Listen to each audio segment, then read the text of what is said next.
Live from News 4 New York, this is a special report.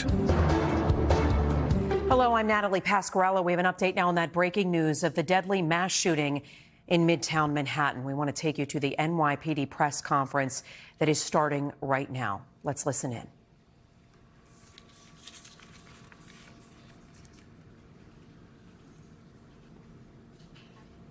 Okay, we are waiting for this press conference to start. You can see folks are there at the podium. The NYPD expecting to give us an update. You see police looking down there. As we know, we understand already from Chief Investigative Reporter Jonathan Deans that a result of this Park Avenue shooting, we know an NYPD officer has died. The other things we're hearing at this hour, we know that what we believe is 4 other civilians reported dead at this hour, and also the shooter reported dead. I want to toss it over to Chief Investigative Reporter Jonathan Deans, who's been working his sources all evening long. John, just a heartbreaking story, truly in the heart of our city in Midtown Manhattan during rush hour. Some haunting photos as well. What is the latest you have? Well, the shooter's been identified as Shane Devon Tamura from Las Vegas. We are waiting to hear more about the motive for this shooting. I believe we are waiting on the mayor. You can see the NYPD Chief of Department, John Schell, the FBI Director of New York is there, along with the Deputy Mayor for Public Safety, among numerous others, DA Alvin Bragg. And the Justice Department said its U.S. Attorney here in the Southern District of New York is also assisting. And we'll be hearing from the mayor shortly. There's been a lot of confusion and back and forth about the number of victims. The 1 police officer and 4 civilians killed in that building at Park Avenue between 51st and 52nd Streets. And we've lately been hearing that it may be 3 civilians with 1 on life support. So we'll get some clarity. But the NYPD officially put out 1 police officer and 4 civilians killed, along with, or in addition, the 1 suspect who killed himself on the 33rd floor after walking into that Park Avenue building with a rifle, opening fire in the lobby, hitting that police officer who is on a paid security detail to be a visible security presence in that building, along with 1 civilian. And then he made his way up to the 33rd floor and opened fire with additional victims, and then taking the gun and turning it on himself. The NYPD Commissioner Jessica Tisch, saying that he was a lone actor. He appears to be from Las Vegas. We do not know why he targeted this building. It contained the offices of the NFL. This gentleman, we're told, this suspect, we're told, was once a high school football player. It also housed, that building was run by Rudin Management, that it also had KPMG offices, among other financial businesses and offices inside that Park Avenue office tower. It resulted in a massive police and emergency response of an active shooter in Midtown. After 6:30 p.m., the area shut down. Workers in that building sheltered in place, locked behind doors, officers going floor to floor to rule out any additional threat. And when it was all said and done, the NYPD saying, a spokesman saying 1 police officer, 4 civilians killed, and then the suspect taking his own life. We may get an update on those casualty figures at this press conference. It may go down by 1, may go up with additional injured. We've been waiting to get some clarity. Understandably, it was a chaotic and traumatic scene in Midtown along Park Avenue as police were responding to this report of an active shooter along Park Avenue. Natalie.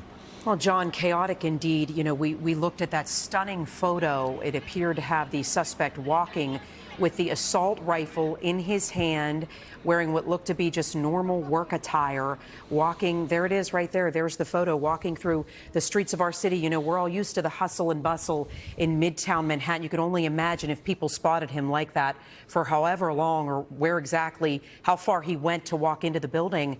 But you had reports of people who heard the gunshots once he'd entered the building and barricaded themselves inside their offices, correct? That is what we had been told, and we saw some video of floor by floor. Some of the folks, you saw them being lined out, walking out, running out under police escort once those areas were deemed safe and secure.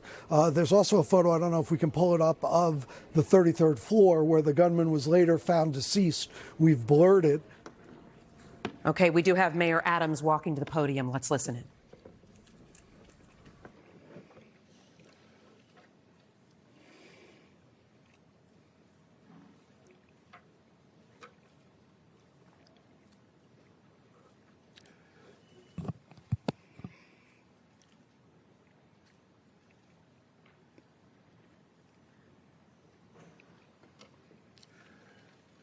This never gets easy. I always go back to the beginning of my role as mayor in Harlem Hospital, where Officer Mora and Rivera were assassinated. And I remember watching their family members enter the hospital in a loud yell of, "No, God, please tell me it's not true." I thought about that today when the notification came over from the police commissioner that we had a number of shots fired, and we're still unraveling what took place. And our hearts are heavy. 5 innocent people shot tonight. We lost 4 souls to another senseless act of gun violence, including a member of the New York City Police Department, Officer Islam. He served in the 47th Precinct. He was just 36 years old and a 3.5-year veteran of the department. He was doing what he does best, and all members of the police department carry out. He was saving lives. He was protecting New Yorkers. He's an immigrant from Bangladesh, and he loved this city. And everyone we spoke with stated he was a person of faith and a person that believed in God and believed in living out the life of a godly person. He embodies what this city is all about. He's a true blue New Yorker, not only in a uniform he wore, but in his spirit and energy of loving this city. And early tonight, I met with the officer's family. I told them that he was a hero, and we admire him for putting his life on the line. This was his dad's only son. I think about Jordan, my child, and it's unimaginable to experience a loss of this magnitude. And 3 other innocent civilians are also dead. 2 males and 1 female, and another male is seriously injured, fighting for his life in critical condition because of the violent, despicable attack. Additionally, the shooter is dead of an apparent self-inflicted gunshot wound. To be clear, 6 total tonight died, 1 including the perpetrator. And I'm sorry, 6 total was shot tonight, 1 including the perpetrator. No words can describe this act of evil, a man who takes the life of others who are innocent. And no words can fill the void that has been left by this tragedy. Our hearts break for the families and friends of the victims. We pray for the swift and safe recovery of the injured. The horrific crime reminds us all how easy it is to gain access to a gun. Gun violence has scarred so many neighbors and ripped apart too many families across this entire country. And we will continue the fight to do all we can to protect our city. But tonight we mourn for those who were killed. And we pray for the families as they go through this painful moment. And as I stated, 5 innocent people were shot. And the perpetrator was shot. We will continue to do what we do as a city, and that's fight to protect innocent New Yorkers. At this time, I'm going to turn it over to the Police Commissioner of the City of New York, Commissioner Tisch. Thank you, sir. The information that I'm about to provide is preliminary and subject to change.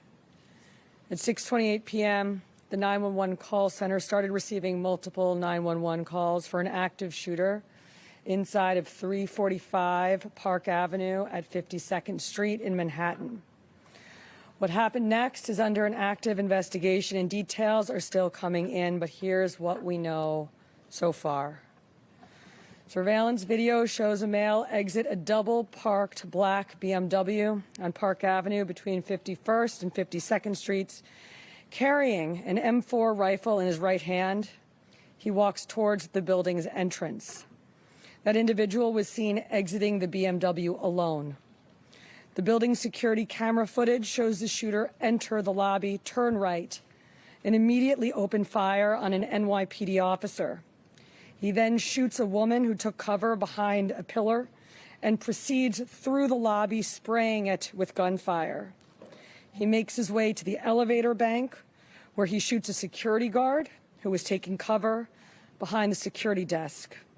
One additional male is shot in the lobby, per his own statement from the hospital. The shooter then calls the elevator, which opens in the lobby. A female exits that elevator, and he allows her to walk past him unharmed. He goes up to the 33rd floor, which is route and management, and begins to walk the floor, firing rounds as he traveled. One person was struck and killed on that floor. He then proceeds down a hallway and shoots himself in the chest. In total, we have 5 victims shot, our officer and 4 other innocent civilians, plus the shooter.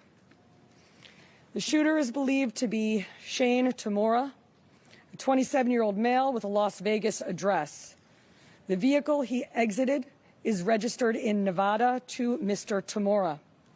Inside of that vehicle, officers found a rifle case with rounds, a loaded revolver, ammunition, and magazines, a backpack, and medication prescribed to Mr. Tamura. The vehicle was searched by our bomb squad and found to be clear of any explosives.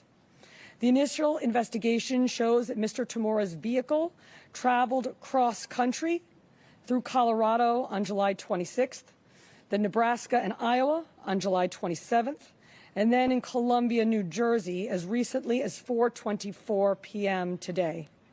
The vehicle entered New York City shortly thereafter.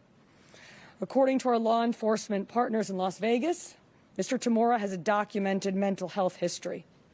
His motives are still under investigation, and we are working to understand why he targeted this particular location. 345 Park Avenue is a commercial office building whose tenants include the NFL, Root and Management, KPMG, and Blackstone. At this time, 4 of the 5 victims are deceased, including our NYPD cop. Our officer was transported here to New York Presbyterian along with 1 male civilian, the lone shooting survivor, who is in critical but stable condition at this time. 2 other civilians, 1 male and 1 female, both deceased, were brought to Bellevue. The 4th civilian is a female who was found dead on the 33rd floor of the location. Additionally, there are 4 other victims being treated for minor injuries sustained in their attempts to flee the scene. Victims' names are being withheld at this time, pending family notification. Officers from our Special Operations Division are currently conducting a secondary sweep of the entire building. I want to be very clear. We believe this to be a lone shooter, and there is no longer an active threat to the public. But today, 4 innocent victims are dead. Among them is NYPD police officer Didarul Islam, 36 years old, 4 years on the job. Officer Islam was married with 2 young boys. His wife is pregnant with their 3rd child. He's assigned to the 4-7 precinct in the Bronx. He was doing the job that we asked him to do. He put himself in harm's way. He made the ultimate sacrifice, shot in cold blood, wearing a uniform that stood for the promise that he made to this city. He died as he lived, a hero. I want to extend my profound sympathies to all of the victims and their families, and to the brave NYPD cops who today lost a brother. There are still many questions that we have to answer, and we will answer them. But for now, our city is in mourning for the innocent lives lost. May their memories be a blessing. Pat. Sorry. Patrick Hendry, President of the PBA. This is a devastating night for our city, for our police department. Pure evil came to the heart of our city and struck innocent people. And one of our police officers who were protecting those people. We lost 4 people tonight in our hero brother who gave his life for this city. He was a hardworking police officer who was proud, we know, from hearing from his family, to put on that uniform and shield of a New York City police officer every day and went out and did his job. And he went out every single day to provide for his family, whether it was overtime or whatever he had to do to provide for this family. That's what he did on a daily basis. And his family is devastated. A wife losing a husband who provided for that family. A father who's not going to see his son again. And our hearts of every New York City police officer right now is hurting. We're hurting for our brother police officer who we lost. We're hurting for that family. We're hurting for all the victims and hurting for all the families of the victims. And we're all asking, why? Why did pure evil come here? And we know our police department and our law enforcement partners will work tirelessly to get those answers. But now our job as police officers is to be there for this family, to support them in any way that we can, to come together as a city, to be there for these families of the victims. And we will continue to do that, because that's what New York City police officers do.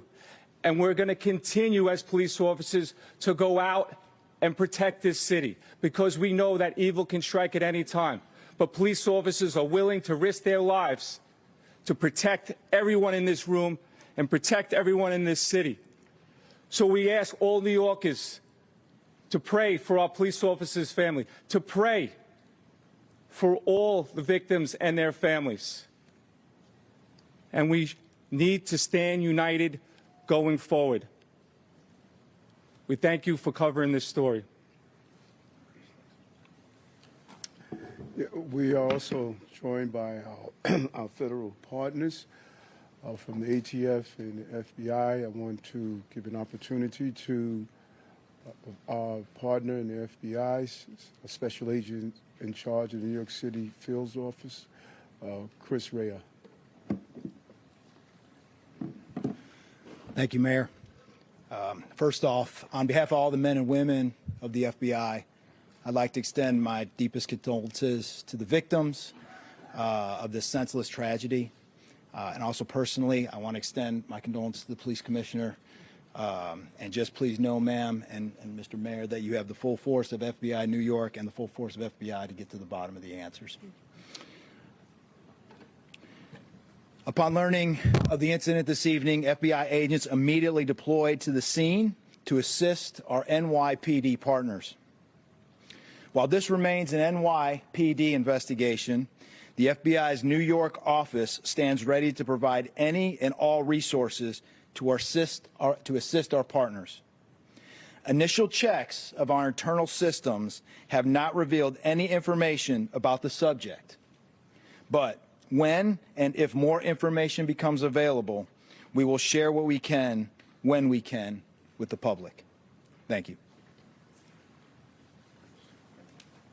Okay, we're going to do some on-topic questions, folks. Someone at CNN, please. Just a quick question about the police officer. When he was getting in the lobby, did he have a chance to fire his weapon at the shooter, or was it completely handled? And also, when the shooter got to the floor, approximately how many people were on that floor and what were they doing? All of this information is under active investigation. Videos are being reviewed.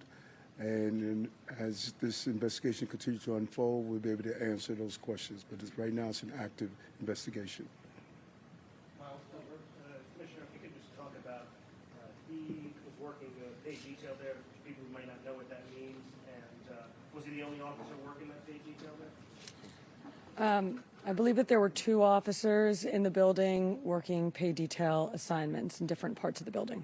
And what is that? People, may say he's on his day off working in a uniform. Paid detail is a program that we have set up at the police department that allows companies to hire officers in uniform to provide extra uniform security. You're listening to this NYPD press conference right now where the NYPD Police Commissioner Tisch saying that officer made the ultimate sacrifice tonight. They are revealing that Officer Didarul Islam of the 47th Precinct, 36 years old, a father, married with 2 boys, his wife is pregnant, killed in that shooting. We also found out some updated numbers, including with the officer dead, 2 males were shot dead, 1 female, and we understand another male in critical condition at this hour. The mayor saying our hearts are heavy. We found out more about that suspect, Shane Tamura, 27 years old, of Las Vegas. They say they're still trying to figure out a motive, but in the past few days traveled across the country, entering the city here today, saying he had a documented mental health history, that he entered with that assault rifle, entered the lobby at 345 Park Avenue and started spraying the lobby with gunfire. That is the breaking news update at this hour. We are gathering any new information from this story. We'll have multiple reporters live at the scene this evening for you coming up in just about 15 minutes on News 4 New York at 11. We'll see you then.